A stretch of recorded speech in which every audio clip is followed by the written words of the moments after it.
pois prazer maior não há. Como é que é? Que me render e te adorar.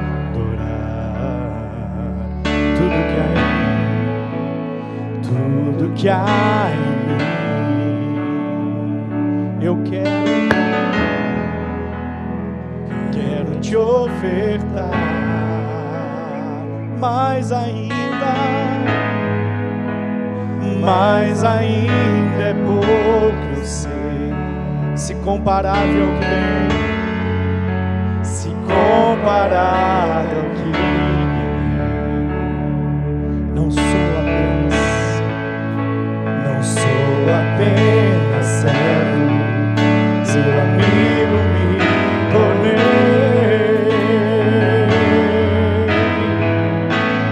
Te louvarei,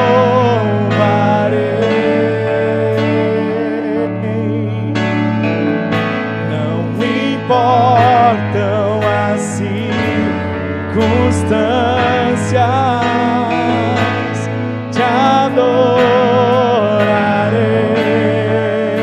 somente a ti, Jesus, te louvarei, te louvarei,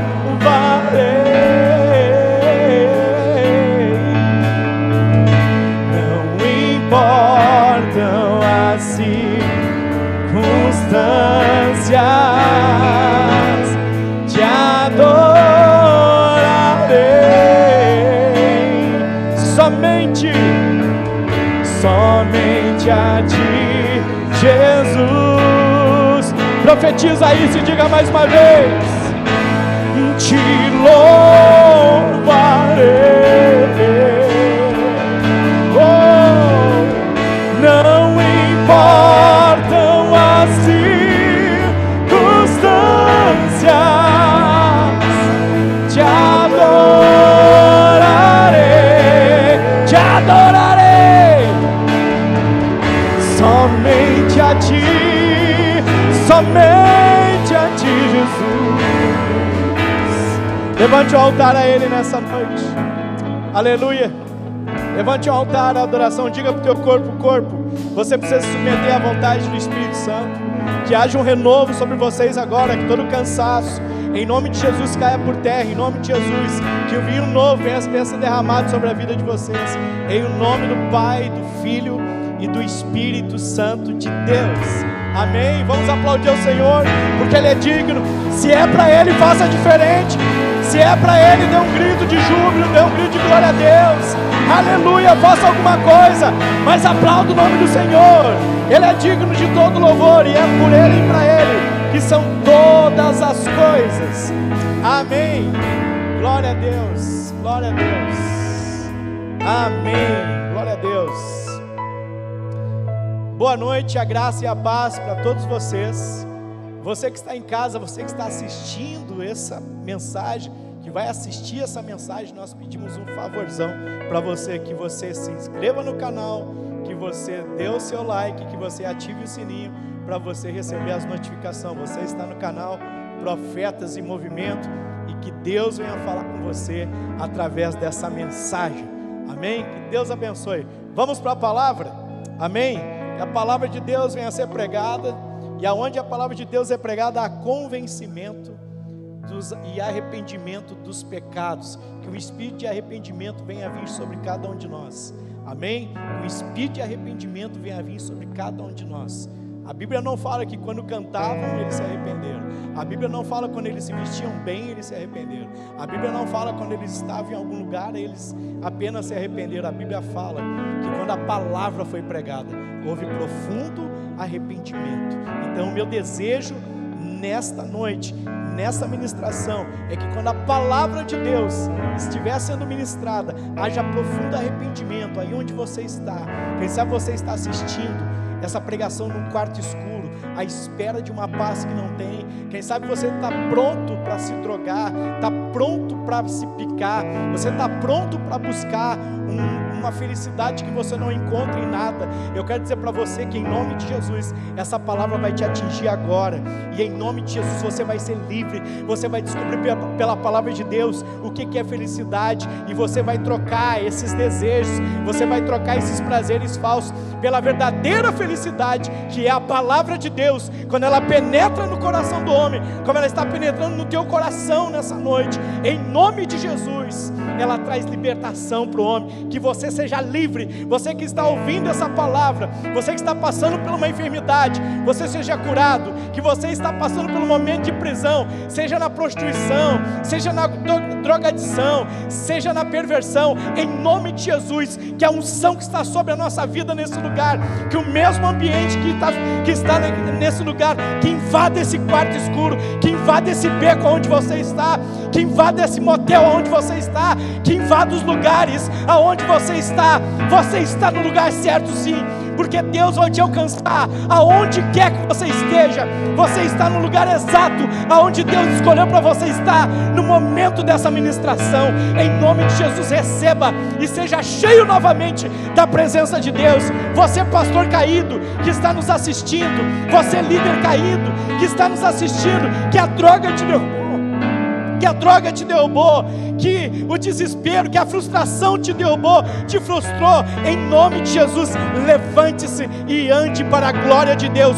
Profundo arrependimento, em nome de Jesus. Restaure o seu altar, levante o seu altar, em nome de Jesus, porque a glória da segunda casa, com certeza, vai ser muito maior do que a da primeira casa. Amém? E para que nós venhamos, em nome de Jesus, pregar essa palavra, e tudo que eu falei venha a ser fundamentado na palavra de Deus, eu quero que você abra a sua Bíblia no capítulo 3 do livro de Esdras, e nós vamos falar hoje sobre altar. Nós ouvimos a pastora falando sobre homens de Deus, sobre você ser chamado, sabe, desde o ventre, você ser um escolhido, sobre legado. Nós ouvimos o pastor Henrique ministrar sobre o homem de Deus, sabe, sobre a glória de Deus, sobre a cabode, sobre profecias que vão se cumprir, sobre o novo tempo, sobre uma carga que está sobre nós. E eu gostaria de falar agora também sobre altar público e sobre altar secreto. E para nós falarmos sobre altar, nós precisamos falar sobre a reconstrução do templo, o templo que havia sido destruído. E quando eu estava lendo sobre a palavra de Deus, e eu estava estudando a história de Neemias. Mas quando eu estava estudando a história de Neemias, eu passo pelo nome chamado Zorobabel, e quando eu passo por esse nome, algo me chama a atenção. Quando passo por esse nome, eu paro ali e começo a pensar quem era Zorobabel, quem era esse homem que foi incumbido de gravar, de fazer novamente os alicerces do templo.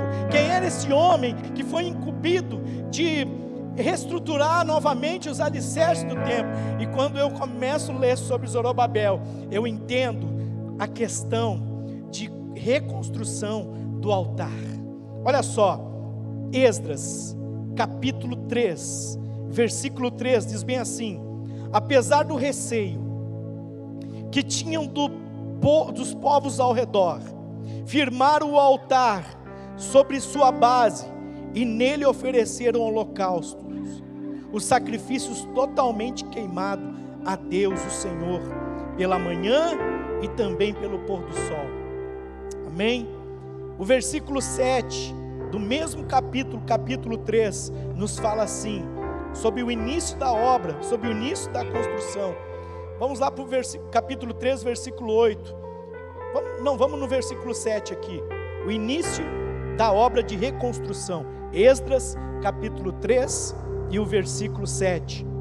Deram, portanto, o dinheiro aos pedreiros, aos carpinteiros, como também comida, bebida, azeite, aos sidônios, aos tírios, para trazerem pelo mar madeira de cedro do Líbano para a cidade de Jope, tudo conforme a expressa autorização de Ciro, o rei da Pérsia.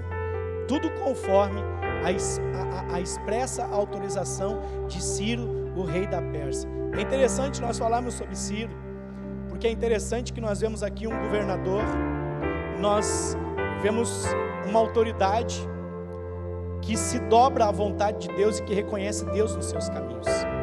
Ciro, ele governa a Pérsia, ele se torna governante de todo o mundo praticamente daquela época, e ele reconhece Deus nisso tudo.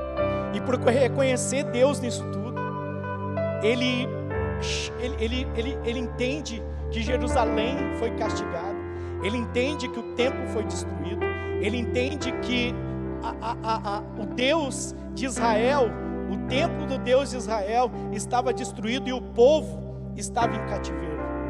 Então Ciro, ele vem e ele chama Zorobabel e ele diz bem assim: eu quero que você vá, eu autorizo, eu quero liberar um decreto. E a Bíblia diz que ele faz um decreto escrito e ele faz também um decreto de voz audível.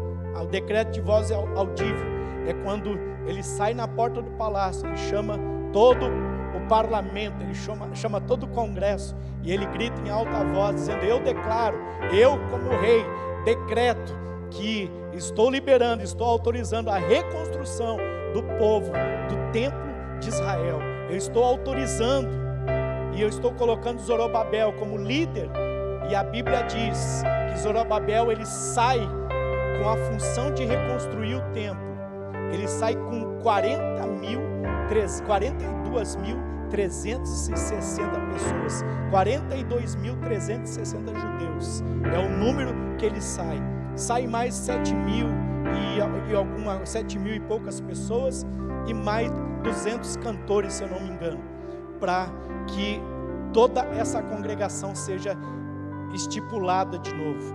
Porque você construir um templo sem pessoas, esse lugar aqui, se ele for só construído e não tiver ninguém aqui dentro, eu estava pregando há pouco aqui 2 mensagens sem público, e a minha dificuldade grande, porque um lugar sem a gente ver as pessoas é muito difícil. Por mais que eu saiba que as mensagens que eu estava pregando vão atingir milhares e milhares de pessoas, não é a mesma coisa que a gente está com um lugar aqui cheio, entendeu? Então ele sai com 49 mil pessoas, é a primeira leva. Mas olha só, antes disso, Josué, ele leva o povo para a terra prometida, e são 6 milhões de pessoas. E aqui nós já encontramos, pela desobediência do povo, 3 milhões de pessoas. Então nós vimos que a desobediência faz com que tudo venha a diminuir.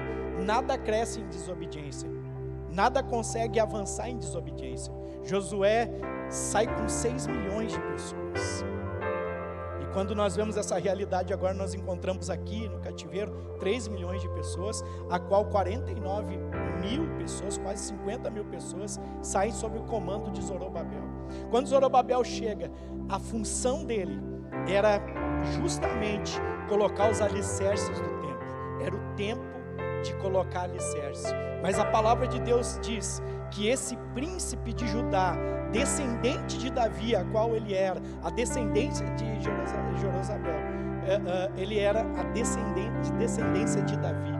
Olha só, ele sai, ele vai construir os alicerces, mas quando ele chega, ele faz algo que todos nós devemos aprender com a atitude de Zorobabel, a atitude desse príncipe do Senhor. Ele, antes de mais nada, ele diz bem assim: nós vamos levantar aqui um altar para sacrificar o nosso Deus. Antes de nós cavar qualquer coisa aqui, antes de nós temos tudo. E a história diz que, além de Ciro, ele autorizar o povo, ele também investe, ele também coloca grana, ele também manda dinheiro para que a obra venha a ser completa, para que não venha a faltar nada. O reconhecimento de Deus na vida de um líder é muito importante. Feliz a nação cujo Deus é o Senhor, e feliz a nação quando um justo ele governa. E nós podemos ver nos tempos de hoje, e os tempos melhores da igreja brasileira ainda estão por vir. Amém? Mas depende de cada um de nós continuar sacrificando a Deus. Depende de cada um de nós dar ouvidos à voz de Deus. Quando um justo governa, o povo se alegra. Caiu no reinado de justiça. Ciro, ele se torna um amigo do povo de Deus e ele libera, mas que bênção tudo isso. Mas a questão é o coração daqueles que têm a sua incumbência de fazer algo para Deus, e isso cabe a nós. Coube a Ciro liberar os recursos, coube a Ciro honrar a Deus. E se um homem que não tinha a cultura de adorar a Deus, ele honra a Deus, quem dirá nós, que já temos essa cultura dentro de nós? Quem dirá nós, se não vamos honrar a Deus com tudo que nós temos? Que nessa noite nós venhamos honrar a Deus com o que nós somos, com o que nós temos, e até mesmo com aquilo que nós não temos ainda e gostaríamos de ter. Nós estamos aqui passando por um tempo profético. Ciro, ele foi profetizado há muito tempo atrás, que haveria um rei, que seria benevolente com o povo, e que o templo voltaria a ser construído. Ciro é esse rei. Mas antes disso houve palavras proféticas, e nós devemos entender que nós estamos vivendo um tempo profético no Brasil. Nós estamos vivendo um tempo profético na nossa igreja. Carazinho, Não Me Toque, Passo Fundo, Marau, Erechim, Getúlio Vargas e todas as cidades ao redor. E eu creio que o Rio Grande do Sul também está vivendo um tempo profético. Irmãos, uma coisa que eu não aceito mais, eu sei que essa mensagem está indo para o Brasil, e eu sei que tem muito gaúcho que está me assistindo, muito pastor gaúcho que está me assistindo. Eu tenho uma palavra de Deus para vocês. Parem de profetizar que o Rio Grande do Sul é uma terra de pastores mortos. Parem de profetizar que o Rio Grande do Sul é uma terra, um cemitério de pastores. Eu profetizo sobre a minha terra, eu profetizo sobre a minha região, que nós somos um berço, nós somos um útero profético, e que do avivamento vai partir do calcanhar do Brasil. Eu não aceito mais dizer que é meu estado, que a minha cidade é um cemitério de pastores. Se você está falando isso, vem para cá para ver se você aguenta 3 meses nessa cidade. Nós somos a resistência, nós somos homens e mulheres de Deus. O Rio Grande do Sul vai viver o maior avivamento, em nome de Jesus. Eu não posso me conformar e aceitar palavras até de homens de Deus, que muitas vezes, em vez de emprestar a sua boca para Deus e profetizar sobre os pequenos profetas que estão se levantando aqui, que nós seremos um país, uma nação abençoada, e que o Rio Grande do Sul vai receber toda essa carga de bênção, nós ficamos profetizando maldição. Deus faz de ossos guerreiros. Eu posso até estar no meio de ossos, eu posso ser um osso, mas eu tenho certeza que quando Ele soprar, nós vamos nos tornar um exército poderoso na mão do Senhor. Então você que é gaúcho, começa a liberar a palavra para o Rio Grande do Sul. O Rio Grande do Sul vai viver um avivamento de grandes homens, e está começando por essa juventude que está sedenta de ver o que Deus fez lá no passado. Eu quero que Deus faça de novo. Eu quero fazer aquela oração de Evan Robert, quando ele disse: Deus faz de novo. Eu quero fazer a oração que Billy Graham fez quando ele estava orando no jardim, aonde John Wesley orava, dizendo: Deus faz de novo, faz de novo. Eu faço essa oração aqui no Rio Grande do Sul. Deus faz pelo Rio Grande do Sul, faz de novo na minha vida. Envia-me a mim, envia-me a nossa igreja, envia, Senhor, aqueles guerreiros que estão resistindo aqui no Sul, firmes, e não estão deixando o Evangelho ser envergonhado. Mas tudo isso não começa apenas por nós querer colocarmos altar. Nós queremos colocar alicerce, nós queremos colocar alicerce nas coisas, nós queremos começar por onde os outros já estão terminando muitas vezes. Mas Zorobabel, um príncipe do Senhor, e a importância que tem, pastores, de nós sermos a pessoa certa, no lugar certo, fazendo a coisa certa. Irmãos, eu tenho a convicção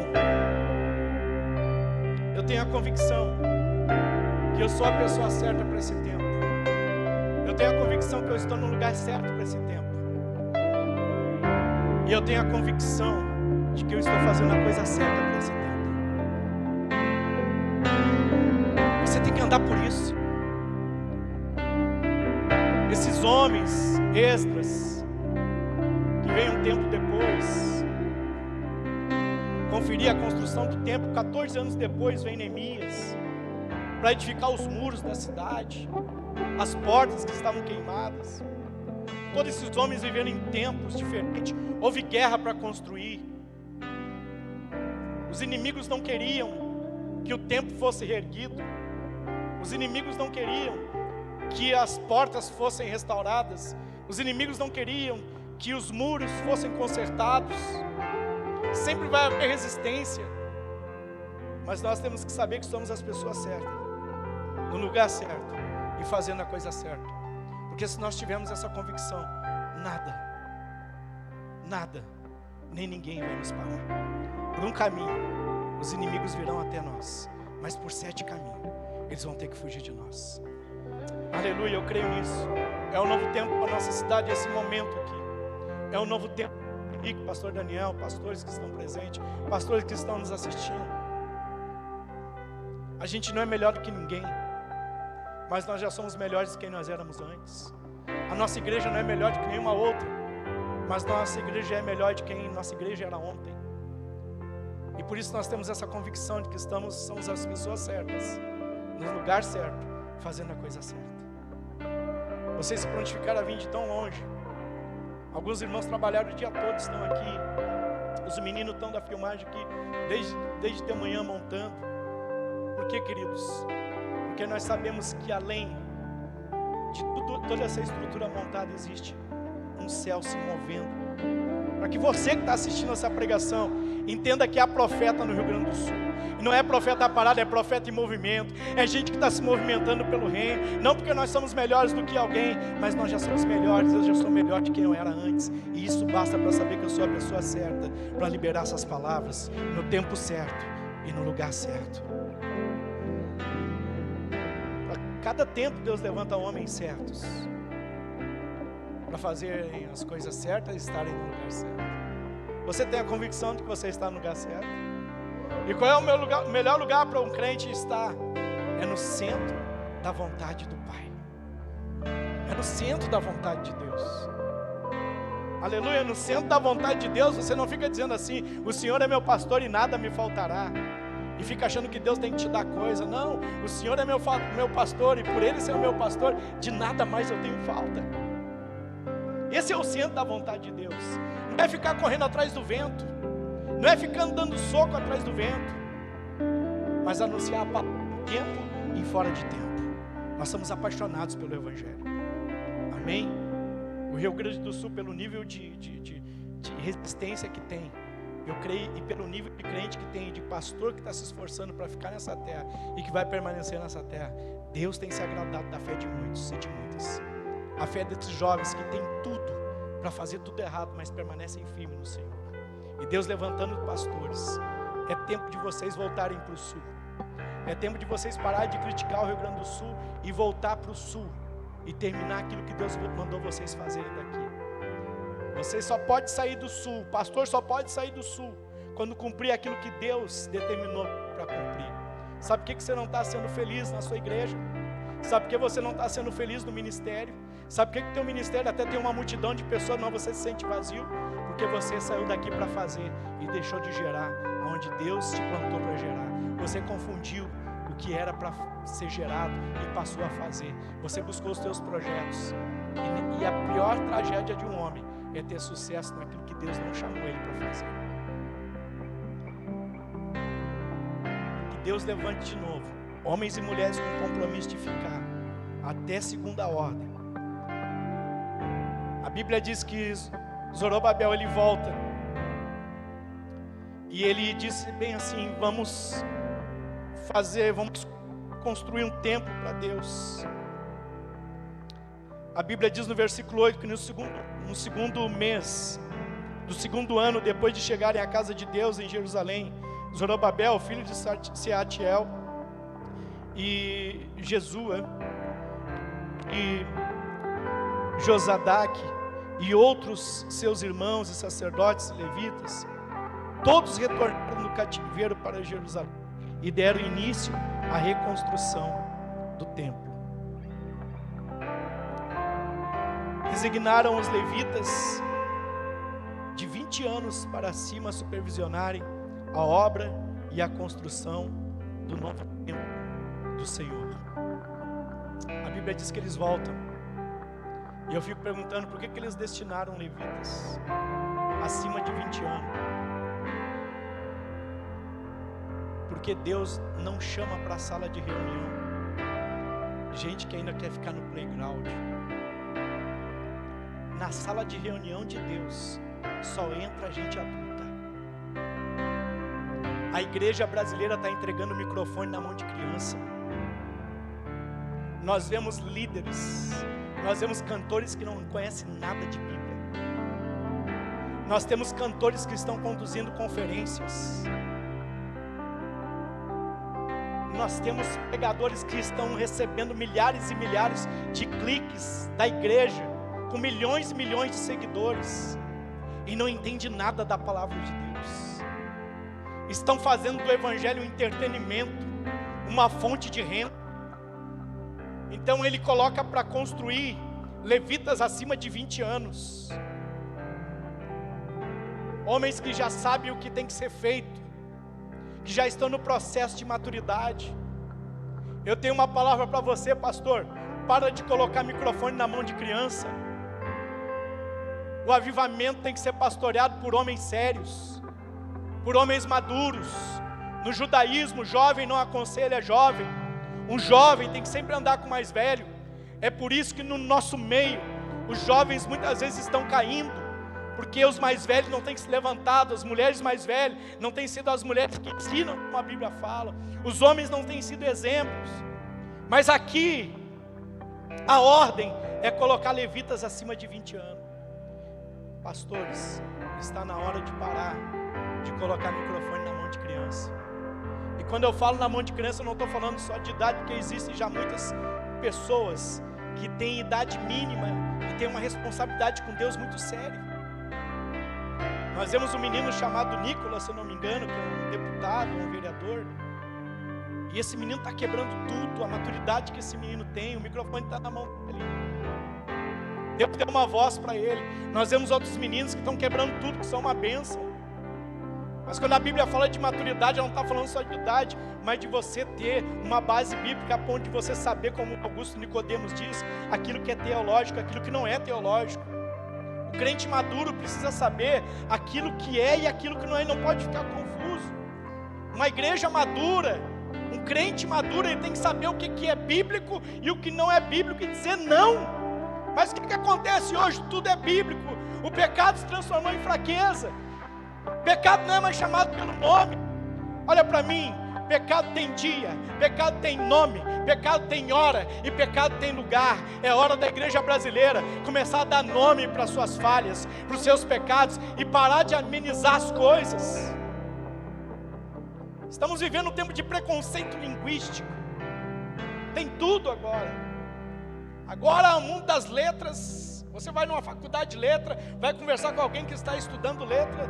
Não, eu estou fazendo isso agora porque a gente quer mudar o jeito da fala, porque há um preconceito, há machismo nessa fala, há feminismo nessa fala, há exclusão nessa fala, há exclusão em tudo, querido.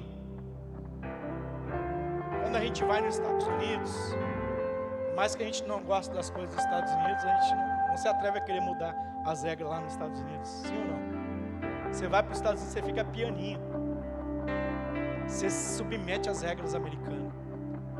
Você vai para a Inglaterra, se você não gosta da rainha, eu não gosto da rainha, eu vou lá para a Inglaterra agora, eu vou lá mudar as leis da Inglaterra.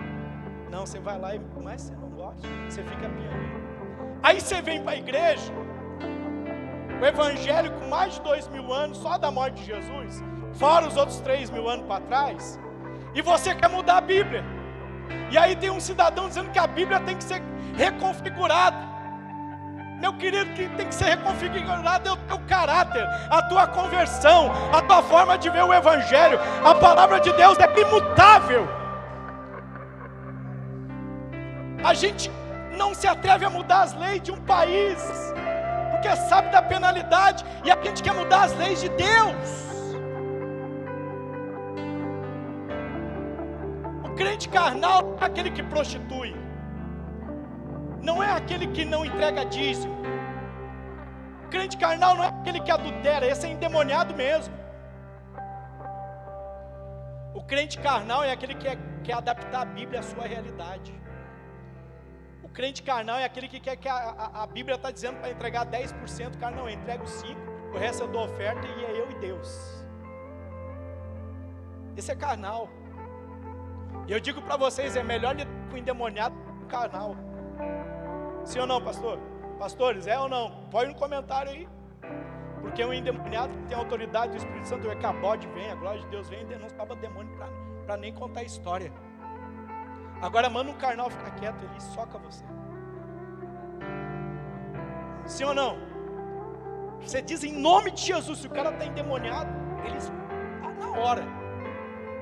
É na hora, ele submete a autoridade no nome de Jesus, porque ele reconhece quem é Jesus. Mas um carnal não. Você manda ele calar a boca, ele diz, quem está achando que você é, pastor? Na tua casa manda, na minha casa manda eu, pastor. Você manda na igreja. Já ouvimos isso. Então, irmãos, que nós não venhamos ser crianças nesse tempo. E nós vemos aqui que ele estabelece levitas acima de 20 anos de idade. Que nós venhamos encontrar maturidade teológica. Eu já falei isso numa pregação e quero repetir de novo. Profeta não é aquele que adivinha o teu CPF. Profeta não é aquele que revela o teu passado. Profeta não é aquele que diz, sabe, eu quero falar o que você fez ontem e assim. Profeta é aquele que prega com a Bíblia na mão. Profeta é aquele que zela pela palavra de Deus.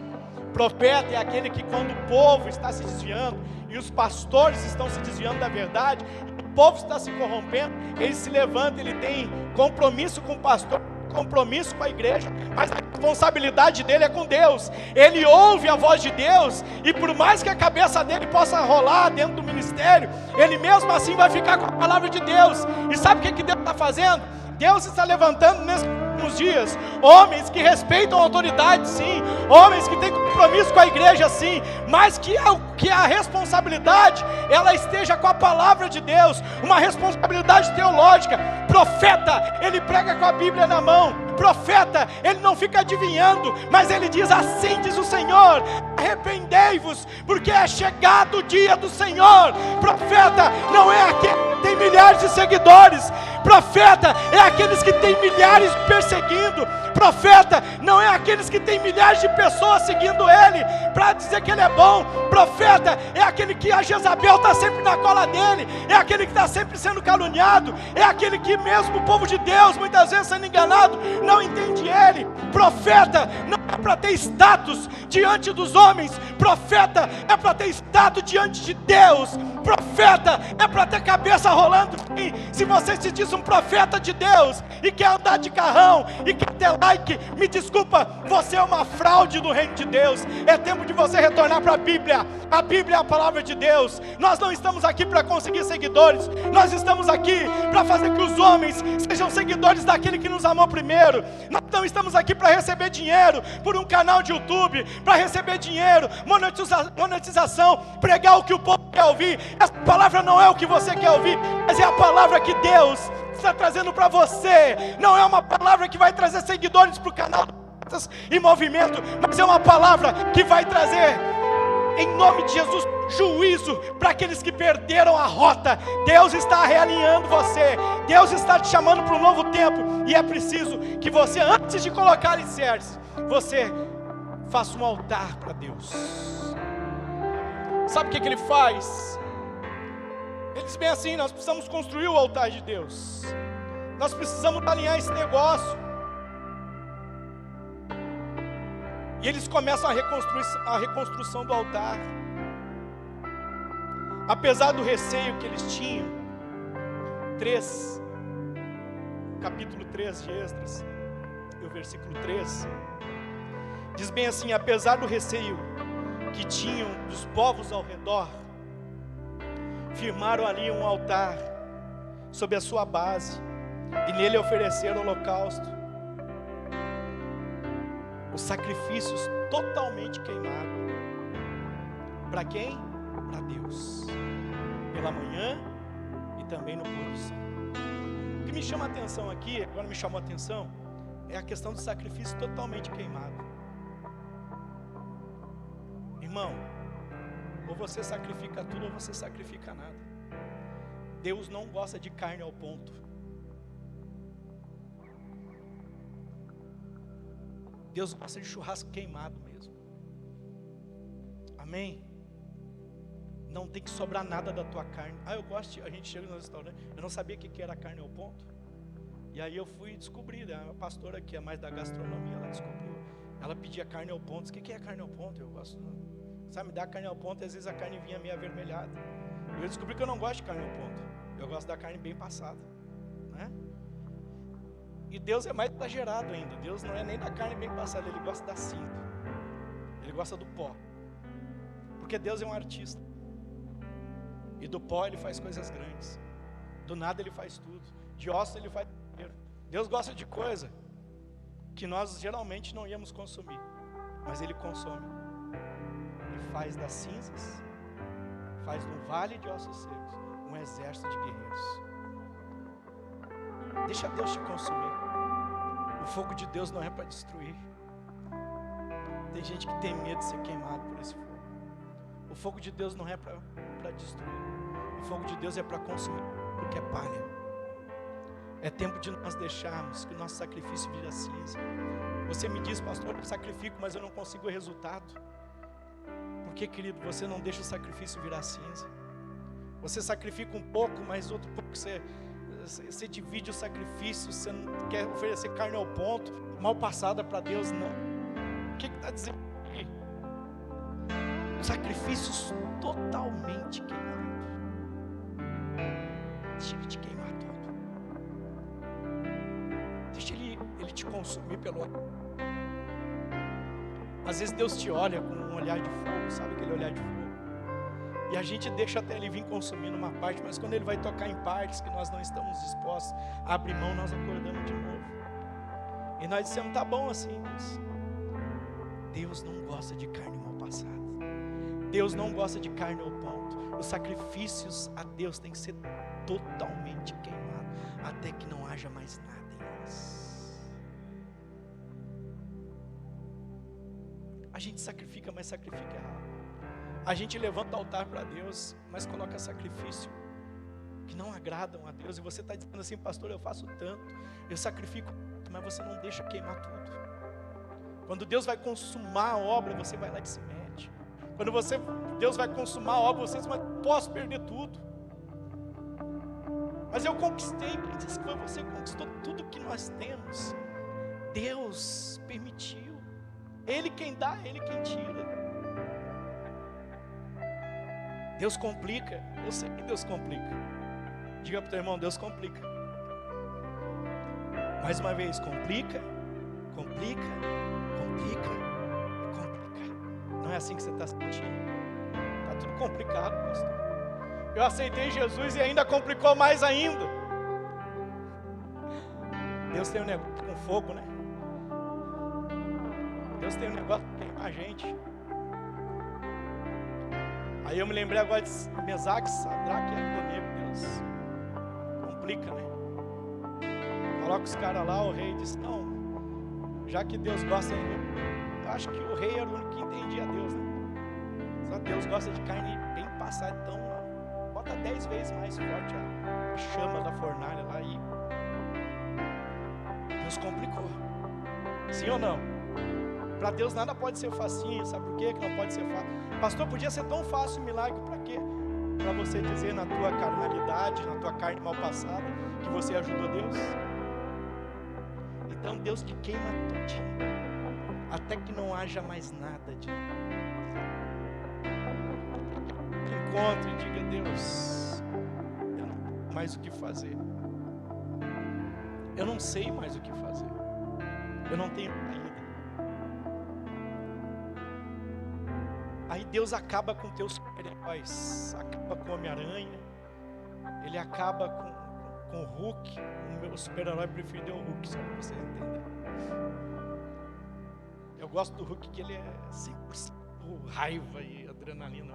É um negócio doido, o homem é raiva. Mas eu gosto dele. Mas Deus, com todos os nossos super-heróis, Ele vem e acaba com todos os nossos argumentos, com tudo aquilo que podia ser boia de salvação. Deus vem e termina com todas as nossas expectativas. Deus acaba com o teu super-herói chamado salário. Deus acaba com o teu super-herói chamado meu carro. Deus acaba com o teu super-herói chamado minha formação. Deus acaba com o teu super-herói chamado o teu esposo, a tua esposa. Porque às vezes a gente tem semideuses. Ou a gente tem deuses que queiram se comparar, mas a Bíblia diz que nada se compara. Mas a gente não entende isso, então Deus tem que vir e desenhar. E a única forma de nós aprender é passando trabalho. Infelizmente, a única forma que o ser humano aprende é passando trabalho. Não é assim? É a única forma que nós aprendemos. Então Deus vem e acaba com nossos deuses. E a gente às vezes fica sentando lenha no catolicismo, dizendo que eles são idólatras. Eles têm uma cruz lá com Jesus cravado, eles têm a imagem disso. E nós, que temos os nossos ídolos em nossos corações, temos o nosso carro, que é a nossa idolatria, temos o nosso ministério, que é a nossa idolatria. Tem gente que ama a sua placa, e a gente até brinca: se placa fosse tão boa, ela não estaria no lado de fora da igreja, mas sim no lado de dentro. A gente se apaixona por bandeira, mas toda bandeira humana vai desbotar um dia. Deus faz questão de torrar. Deus faz questão de esquentar a fornalha e queima tudo ao teu redor, mas você não é queimado, você não é atingido, você é apenas consumido. Deus não quer te machucar, Deus quer te corrigir. Deus quer nos corrigir. E eles levantam um altar para Deus, e eles começam a glorificar o nome do Senhor.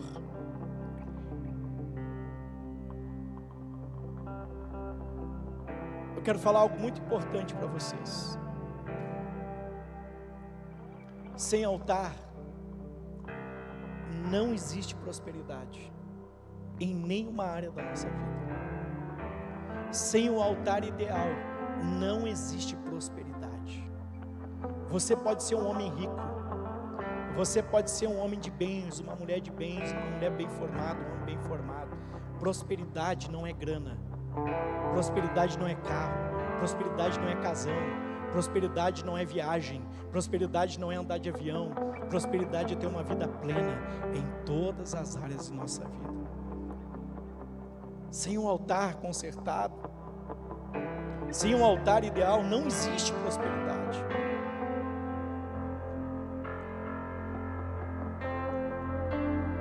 Que Deus nessa noite venha trabalhar em nossos corações, a fim que nós venhamos levantar um altar sincero para Deus.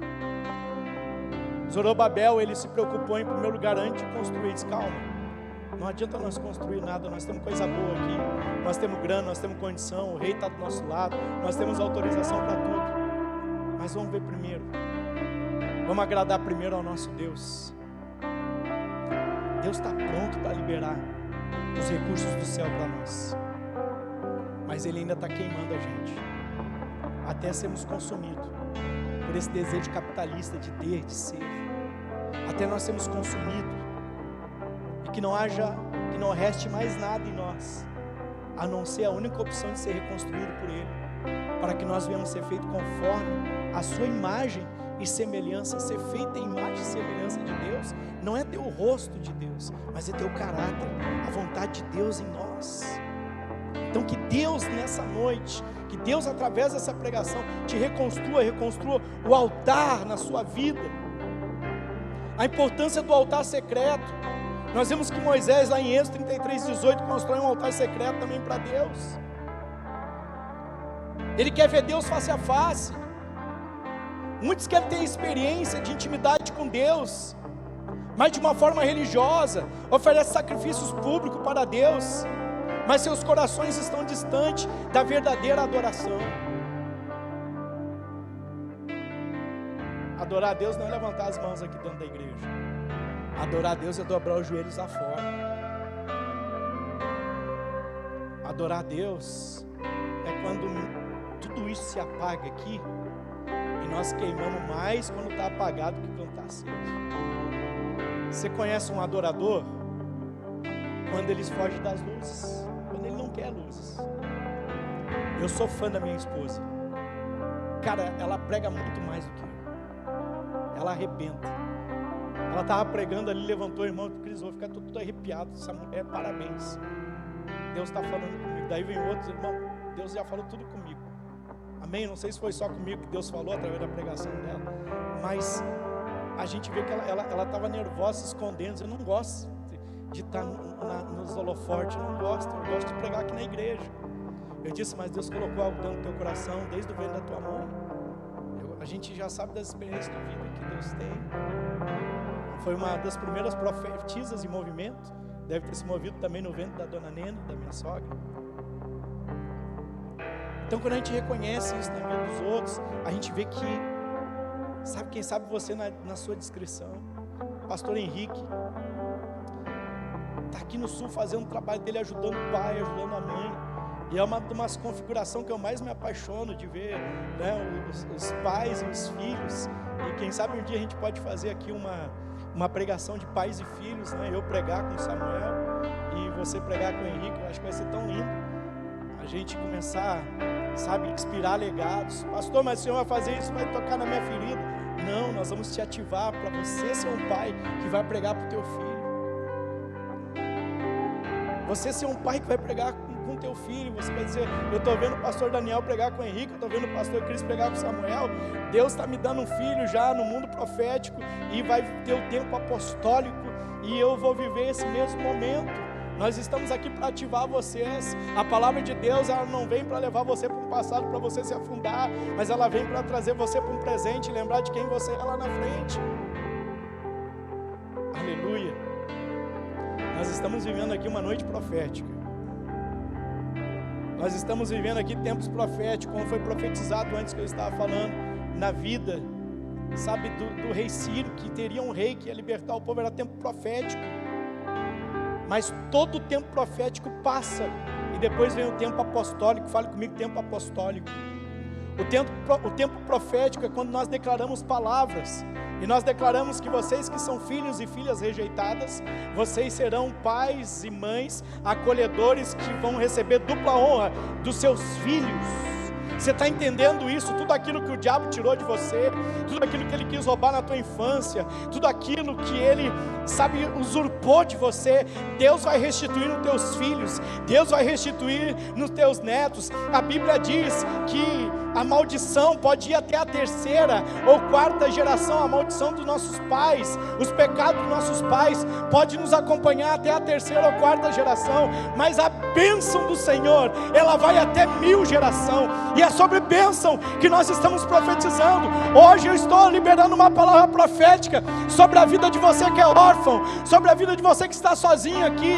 Quem sabe você tem até o pai e a mãe viva, mas se sente órfão. Mas eu estou liberando uma palavra profética nessa noite, que em nome de Jesus, que daqui a alguns anos vai ser você aqui, vai ser você lá, porque você é a pessoa certa, que vai fazer a coisa certa no tempo certo. Deus não te chamou para o erro, Deus te chamou para o acerto. Deus não errou quando Ele escolheu você para uma boa obra. Aleluia. Nós estamos profetizando, assim como foi profetizado na vida do povo que se levantaria um rei. Aí nós vemos Zorobabel, nós vemos Esdras, nós vemos Neemias vivendo o tempo apostólico também. O tempo apostólico é quando você começa a pisar naquilo que foi profetizado lá atrás. tempo profético e tempo apostólico. Profetize, porque quando você pisar nas promessas, você vai entender que está no tempo apostólico, o tempo da consolidação das profecias. Nós estamos pisando no tempo apostólico aqui. Nós profetizamos esse momento há muito tempo, e hoje nós estamos aqui reunidos, já pisando no tempo apostólico. Nós profetizamos que nós íamos alcançar todo o Brasil. Eu disse: Deus, como é que nós vamos alcançar o Brasil? Eu não consigo viajar. Eu viajei 40 cidades em 60 dias, eu não aguento mais viajar, Deus. Mas eu sei que tem uma palavra para alcançar o Brasil. Dá estratégia. Como é que nós vamos ver esse tempo apostólico, que profetas se levantando onde eu ia? Eis que eu vou te levar para as nações. Eis que eu estou te dando uma carga. Eis que eu quero que tu libere palavra. E eu disse: como que eu vou fazer? Eu não consigo viajar que nem esses caras. Eu não me projetei para isso. Eu não tenho condição para isso. Hoje nós estamos aqui já pisando num tempo apostólico. O primeiro passo de nós, apenas de alguns disparos, nós alcançar a nação com uma palavra. Tem gente que vai ouvir essa palavra num beco, no celular. Tem pastor que vai ouvir, quem sabe, com a corda no pescoço, dizendo que nada se cumpre. Tem jovens que vão ouvir essas palavras dizendo: é cabode, eu quero a glória de Deus para a minha vida. Tem gerações que vão ser ativadas por aquilo que a pastora falou, porque nós estamos profetizando, declarando a bênção de Deus. Então nós entendemos que para que nós venhamos ser usados por Deus, nós precisamos levantar primeiro um altar secreto. Pare de querer construir coisas lindas para Deus. Pare de querer construir aquilo que os outros veem, e comece a construir aquilo que só Deus vê.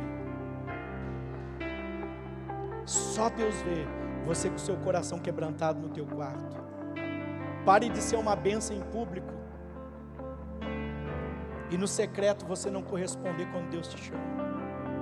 Faça do teu quarto um lugar secreto. Faça do teu quarto um altar. Faça do teu quarto um lugar de adoração. Se Deus encontrar entre nós um justo, é o suficiente para que um avivamento aconteça. 42.360 judeus, todos eles foram obrigados a sacrificar. Aí depois vem Esdras e diz para eles assim: vocês têm que separar dessa mulherada que vocês casaram, porque vocês confundiram tudo. As mulheres pagãs casadas com homens judeus, hebreus, e a fé estava sendo misturada. Esdras passa, limpa tudo e separa. Imagina o desespero, imagina quanto homem não queria, acabar com a vida desses homens, porque eles não tinham compromisso de ganhar voto dos homens. Deus está mandando vocês separar dessa mulher. Essa mulher não é da parentela, você tem que abandonar ela, e é agora. Imagina o desespero do povo, apaixonado, se dobraram à religião das esposas que eram pagãs muitas vezes. Então nós vemos aqui 42.360 judeus que, quem sabe, sacrificavam, mas não obedeciam, porque eles construíram, eles queimaram o local, eles fizeram tudo que tinha que ser feito. Mas depois chega Esdras e dá essa ordem, por causa da desobediência. 14 anos depois chega Neemias e começa a reconstruir de novo os muros. Muita gente sacrifica no público, mas poucos sacrificam no secreto. Mas Deus quer encontrar os Esdras, Deus quer encontrar os Neemias, Deus quer encontrar os Jeremias, Deus quer encontrar homens Zorobabéis, Deus quer encontrar Estéres, Deus quer encontrar pessoas que estejam disponíveis a fazer um sacrifício vivo e agradável para Ele, até que não sobe mais nada, até que não reste mais vontade nenhuma em nós. Do que adianta você estar sacrificando tanta coisa e não estar vivendo uma fé genuína? Do que adianta você estar sacrificando tanta coisa e não estar vivendo o centro da promessa de Deus. E para nós encerrarmos essa palavra, para levantar um altar para Deus, genuíno, você vai enfrentar a oposição. Diga comigo, oposição. A Bíblia diz, no capítulo 4, versículo 1, assim que os inimigos de Judá e de Benjamim tomaram conhecimento que os exilados estavam reconstruindo a casa de Deus, o Senhor de Israel, foram falar com Zorobabel e com o chefe de suas famílias, e lhes propuseram: desejamos ajudar-vos a construir, pois com vós buscamos também cultuar o vosso Deus, e temos oferecido sacrifício a ele desde os dias de Esar-Edom, rei da Síria, que nos trouxe para cá. Contudo, Zorobabel, Jesua e os outros líderes da família de Israel lhes responderam: não convém que vós e nós trabalhemos juntos na construção do templo ao nosso Deus. Nós continuaremos a edificá-lo com as nossas próprias forças, exatamente como nos ordenou Ciro, o rei da Pérsia. Então, versículo 4, então os povos da região mudaram o ânimo e passaram a desencorajar os obreiros de Judá e a intimidar, atrapalhando a realização da obra. Não acho que vai ser fácil quando você decidir levantar um templo de verdade, um altar de verdade para Deus. Quando nós decidimos levar a Deus a sério, o inimigo também começa a nos levar a sério. Sabe por que você faz e nada acontece? Porque nem o diabo consegue levar muitas vezes a gente a sério. Mas eu estou fazendo as coisas erradas, não vem retaliação. Disseram que ia ter retaliação, mas eu estou aqui. Porque o diabo não te leva a sério. Porque ele não acredita que você vai dar a volta e você vai se levantar. Então você vive essa fé morna. O diabo hoje não está preocupado em tirar os crentes da igreja. O diabo está preocupado e o diabo está contente em manter eles frios dentro da igreja. O diabo está contente em manter a gente no ambiente profético, frios, a palavra sendo exposta e nós mesmo assim indiferentes, sabendo que vamos ouvir uma palavra dessa e a grande maioria vai sair daqui muitas vezes e vai voltar para o altar público e não vai dar nem bola para o altar secreto. Quem sabe você está ouvindo essa pregação, é mais uma pregação. E eu quero dizer para você, você não precisa de mais uma mensagem, você precisa viver todas aquelas que você já ouviu na sua vida. Irmãos, nós não precisamos de mais palavra. Nós precisamos da palavra em nós. Mas temos que parar de buscar pregadores. Nós temos que parar de buscar, sabe, expositores alegóricos da palavra para a gente se interessar pela Bíblia. Ou você ama a palavra de Deus, ou você vai amar mensageiros. E os mensageiros mudam, mas a palavra de Deus permanece a mesma. Às vezes o mensageiro vem, te ganha por um tempo, depois ele muda, você se perde junto com ele. Cuidado para não seguir homens. Cuidado para não seguir gente que levanta altar público e não tem um altar secreto diante de Deus. Cuidado com as fontes que você tem bebido. Cuidado, e aqui os samaritanos se tornam uma oposição diante da reconstrução do templo. Eles querem adorar pastor, mas eles queriam adorar junto. Que problema tem dos caras adorar junto? Existem problemas sim, porque eles tinham uma mistura de fé. Eles tinham uma mistura de fé pagã. E outro problema era que eles moravam ali na região, eles poderiam reivindicar a posse do templo, e haveria muito problema. Então Zorobabel disse bem assim para eles: nós não vamos adorar junto, nós não vamos sacrificar junto com vocês, nós não vamos construir junto com vocês. Muito obrigado pela ajuda de vocês, mas nós vamos seguir a ordem conforme nos foi dado. Irmão, pare de abrir precedente na tua adoração. Com quem você anda vai definir onde você vai chegar. Pastor, mas eu estou andando com ela porque ela é fraca na fé e eu tenho que ajudar. Irmão, crente cheio do Espírito Santo anda com crente cheio do Espírito Santo. Crente que gosta de Bíblia anda com gente que gosta de Bíblia. Se você começar a abrir precedente, a tua fé vai ser misturada. Se você começar a andar com gente que não quer buscar Deus, eu não estou dizendo para você não dar oportunidade para as pessoas, mas quando alguém quiser andar com você, prova essa amizade, levando ela para o jejum, para a oração e para o estudo bíblico. Leva ela para a tenda. Teu melhor amigo é aquele que te acompanha na igreja. Teu melhor amigo é aquele que ora contigo. Teu melhor amigo é aquele que diz: vamos orar, vamos ver o que Deus tem para nós. Cuidado para não misturar tua fé com uma fé pagã. Cuidado Porque no momento que você pode começar a construir o teu tempo, pode começar a vir gente lá do teu passado. Pode começar a vir gente dizer, não, eu também adoro como você. Eu também fui deixado como você. Eu também fui abandonado. O rei nos deixou aqui, nos deixaram aqui nessa terra, e nós desde então sacrificamos ao mesmo Deus que você. Sacrificar a Deus exige renúncia. Ande com pessoas que estão dispostas a renunciar. Ande com pessoas que têm o mesmo propósito. Vocês querem casar. Deus não une pessoas, Deus une propósitos. Aleluia. Vocês viram aqui um pastor, uma pastora pregando, casados.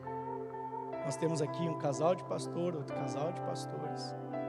E sabe o que nos mantém firme? Nós já passamos por alguma, o pastor Daniel também. Vocês são novinhos ainda, estão começando a passar os perrengues da vida. Mas sabe o que vai nos manter junto muitas vezes? É a certeza de que Deus nos chamou para andar junto. É a certeza do propósito. Às vezes vai estar a terra arrasada.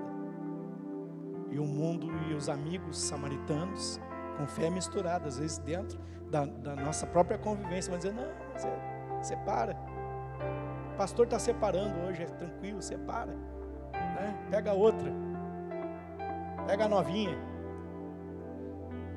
Há uma onda de pastores se separando. Homens que perderam o propósito. Homens que casaram, começaram bem, mas estão terminando mal. Deus não une pessoas, Deus une propósito. E se essa pessoa não estiver no mesmo propósito que você, não ande junto. Cumprimente, seja educadinho, seja cordial, mas andar junto, ande com quem anda com Deus, e você será bem sucedido. E se não tiver com quem andar, eu quero apresentar para você o filho da Dona Maria. Gente boa, homem de família, com 12 anos já estava ensinando, sabe fazer uns banquinhos de madeira, é carpinteiro dos bons, vai ajudar você em muita coisa. Ele é especialista em pegar a madeira torta e não deixar torta. É o carpinteiro de Nazaré.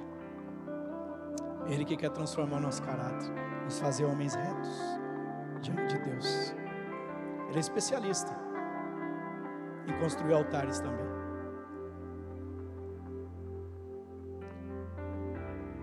Altar é lugar de morte. A palavra altar significa matar.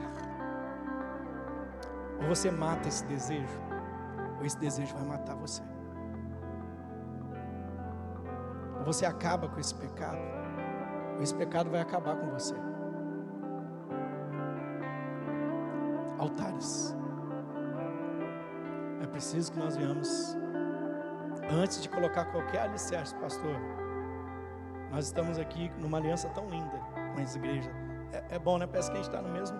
O retiro foi demais, né? Parece que a gente, né? Só viemos, vamos lá na minha casa lá em Passo Fundo. Nós vamos lá na nossa casa lá em. Posei até na casa do vô Cabeção lá. É Cabeção, não do vô? Pode chamar ele assim, né? Ele que chamou de vô Cabeção. Cabeça. Eu aumentei um pouquinho. Pode ser? Desculpa aí, vô Cabeça. Vai para todo o Brasil agora. E a gente foi lá e, né, ficou lá e a gente está em casa. Porque quem comunga da mesma fé, né, se sente à vontade no mesmo lugar.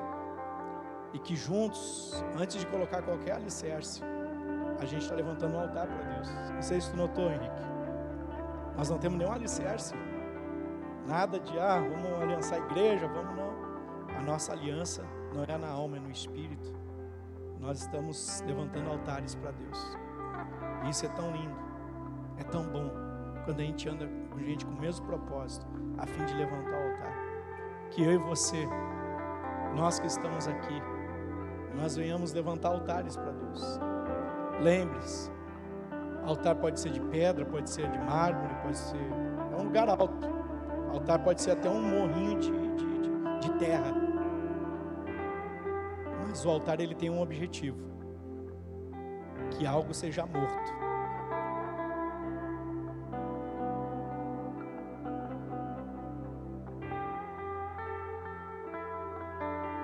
precisa morrer.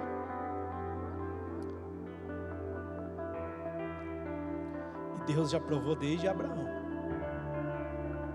que não é nós que Ele quer que morra, mas as nossas vontades, os nossos desejos. Deus não quer tirar a tua vida, mas Deus está com uma vontade de queimar até virar cinza esses desejos que te impede de abraçar Ele. Você ama Deus. Eu amo Deus, mas eu tive que levantar um altar. E altar é lugar para colocar alguma coisa para morrer. Você que está em casa, você que está aqui presente, o que é que você precisa entregar para a morte nesse altar? Temos um altar aqui ao Senhor nessa noite. O que é que precisa morrer para que você viva? O reino de Deus é um reino de ponta cabeça. Perder para ganhar, diminuir para que Ele cresça, desaparecer para que Ele apareça e morrer para que Ele viva.